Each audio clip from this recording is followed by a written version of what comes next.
Raise your hand if you feel you're a leader. Ayan, marami.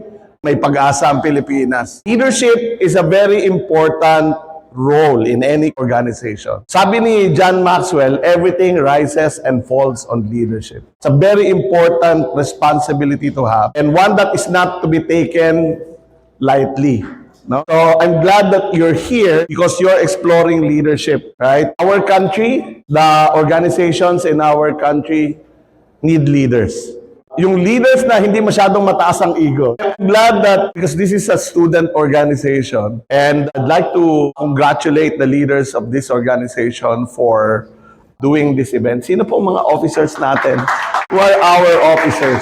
Okay, we have one. Who else? Meron pa po bang iba ng mga officers? Sino po sa inyo ang leader sa org? Hindi kailangan presidente or ano, but you are an officer in an org, okay?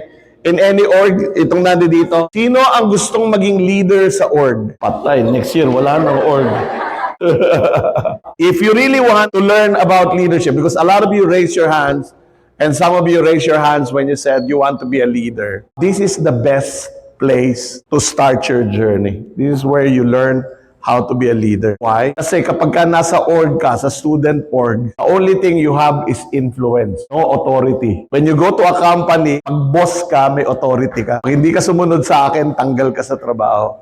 So if you want to strengthen your influence, this is where you can develop it, no? And I know that there are younger generations. Ilan po ang freshmen? Sino po mga freshmen? Okay, so you're starting off early.